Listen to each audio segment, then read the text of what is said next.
ఒక యువకుడు తన సవతి తల్లితో ఏర్పడిన అనైతిక బంధానికి ముగింపు పలకాలి అనుకున్నాడు. పెళ్లి చేసుకొని కొత్త జీవితాన్ని ప్రారంభించాలని నిర్ణయించుకున్నాడు. కానీ అదే నిర్ణయం అతని ప్రాణాల్ని బలి తీసుకుంది.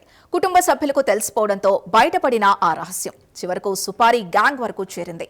6 లక్షల రూపాయల ఒప్పందం, 50,000 అడ్వాన్స్, రోజు అతని కదలికలపై నిఘా, చివరకు నడి రోడ్డుపై కత్తులతో దాడి. నిర్మల్ జిల్లాలో సంచలనం సృష్టించిన అస్లాం ఖాన్ హత్య కేసులో పోలీసులు వెలుగులోకి తీసుకొచ్చిన వివరాలు ప్రతి ఒక్కరిని షాక్కి గురిచేస్తున్నాయి. అసలు ఒక కుటుంబ రహస్యం రక్తపాతంగా ఎలా మారింది? సవతి తల్లే ఎందుకు సుపారీ గ్యాంగ్ ను ఆశ్రయించింది? ఈ హత్య వెనుక అసలు కథ ఏంటి? Let's watch.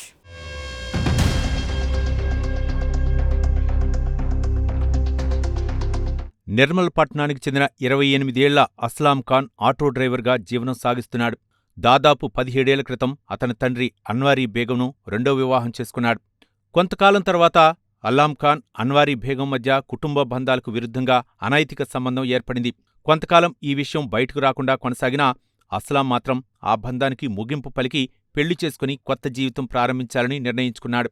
దీంతో పెళ్లి చేసుకోవద్దని, తనతోనే ఉండాలని, అవసరమైన డబ్బులు ఇస్తానని అన్వారీ బేగం చెప్పినా అస్లాం అంగీకరించలేదు. అంతేకాకుండా తన్ను చంపేస్తానని బెదిరించడంతో అస్లాం తన బాబాయ్కు విషయం చెప్పాడు. దీంతో కుటుంబ సభ్యులకు ఈ వ్యవహారం తెలిసి తీవ్ర వివాదాలు చోటుచేసుకున్నాయి. అనంతరం అస్లాం ఖాన్ వైఎస్ఆర్ కాలనీలోని బాబాయ్ ఇంటికి వెళ్లి అక్కడ్నుంచి ఆటో నడుపుకుంటూ జీవనం సాగిస్తున్నాడు.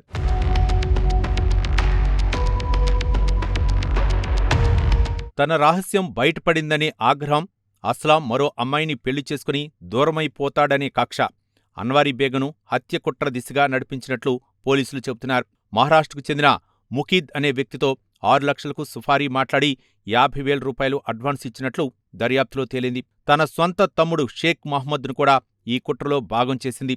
అస్లాం ఫోటోలు, ఆటో నెంబర్, రోజువారీ కదలికలను వాట్సాప్ ద్వారా సుపారీ గ్యాంగ్కు చేరవేస్తూ సరైన సమయం కోసం ఎదురుచూసినట్లు పోలీసులు తెలిపారు. మొదటి ప్రయత్నం విఫలమైన తర్వాత కూడా నిందితులు వెనక్కి తగ్గలేదు. చివరకు జూలై 14న మహారాష్ట్ర నుంచి నిర్మల్ చేరుకున్న సుపారీ గ్యాంగ్ అన్వారీ బేగం ఇచ్చిన సమాచారంతో అస్లాంను వెంబడించింది. వైఎస్ఆర్ కాలనీ వద్ద ఆటోను అడ్డగించి అతన్ని బయటకు లాగి కత్తులతో విచక్షణారహితంగా దాడి చేసింది. తీవ్రంగా గాయపడిన అస్లాం ఖాన్ ఆసుపత్రిలో చికిత్స పొందుతూ అదే రోజు ప్రాణాలు కోల్పోయాడు. దాడి చేసిన నిందితులు తెలంగాణ, మహారాష్ట్ర సరిహద్దు దాటి పరారయ్యారు.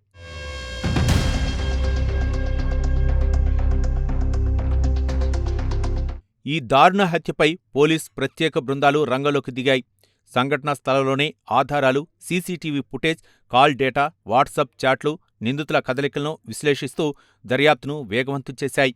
ప్రధాన కుట్రదారుగా భావిస్తున్న అన్వారీ బేగంను అదుపులోకి తీసుకుని విచారించగా కేసులో కీలక విషయాలు వెలుగులోకి వచ్చినట్లు పోలీసులు తెలిపారు. ఆమె ఇచ్చిన సమాచారంతో మహారాష్ట్రకు చెందిన ముకీద్, అఫ్రోజ్, సాయినాథ్ పవార్, షేక్ షాహిద్, షేక్ మహమ్మద్లను అరెస్ట్ చేసి రిమాండ్కు తరలించారు. కేవలం వారం రోజుల్లోనే కేసును ఛేదించిన పోలీసు బృందాన్ని జిల్లా ఎస్పీ అభినందించారు.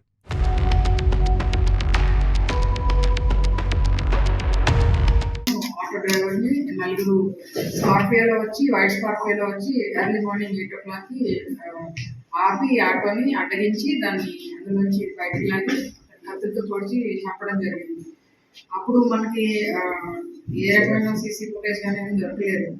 తర్వాత మన ఆఫీసర్స్ ఇమ్మీడియట్గా వితిన్ 10 minutes రియాక్ట్ అయ్యి దాన్ని ఫాలో చేసుకుంటూ వెళ్ళి మనం దాన్ని ఎవరెవరైతే పాల్గొన్నారో వాళ్ళందరినీ కూడా అరెస్ట్ చేయడం జరిగింది. సో దీంట్లో ముఖ్యంగా ఈ మన ఎస్ఐలు లింబాద్రి, తర్వాత శ్రీకాంత్, సాయి కృష్ణ, గోపి, వీళ్ళు చాలా ముఖ్యమైన పాత్ర వహించారు. వీళ్ళు ఒక 4 టీమ్స్ లాగా ఆర్గనైజ్ అయ్యి వీళ్ళందరూ కలిపి మహారాష్ట్ర తిరిగి వాళ్ళు పట్టుకోవడం జరిగింది. దీనిలో మనకి ముఖ్యమైన ఇందులో వీళ్ళందరినీ పట్టుకున్నాక మనకు తెలిసింది ఏంటంటే, దీనిలో లేడీ చనిపోయిన అతను ఆషు అనే అతను అస్లాం అనే అతనికి వాళ్ళ తల్లి వరుస అంటే స్టెప్ మదర్ అనే ఆమె అన్వరీ బేగం అనే ఉంది. ఆమెకి ఇద్దరికి కూడా ఇల్లీగల్ కాంటాక్ట్ ఉంది. రకరకాలు అంటే హ్యూమన్ ఇంటెలిజెన్స్ ఇన్ఫర్మేషన్ తీసుకోవడము, తర్వాత సెల్ ఫోన్ డేటాస్, తర్వాత ఇతర సాంకేతిక ఆధారాలతో పాటు దీన్ని పట్టుకోవడం జరిగింది. ఈ కేసుకి ఇన్వెస్టిగేటింగ్ ఆఫీసర్గా మన రూరల్ సిఐ కృష్ణ ఉన్నారు. దీన్ని చాలా చక్కగా దర్యాప్తు చేశారు. దానికోసం కూడా వీళ్ళందరినీ ఈ టీం మొత్తాన్ని నేను అభినందిస్తున్నాను.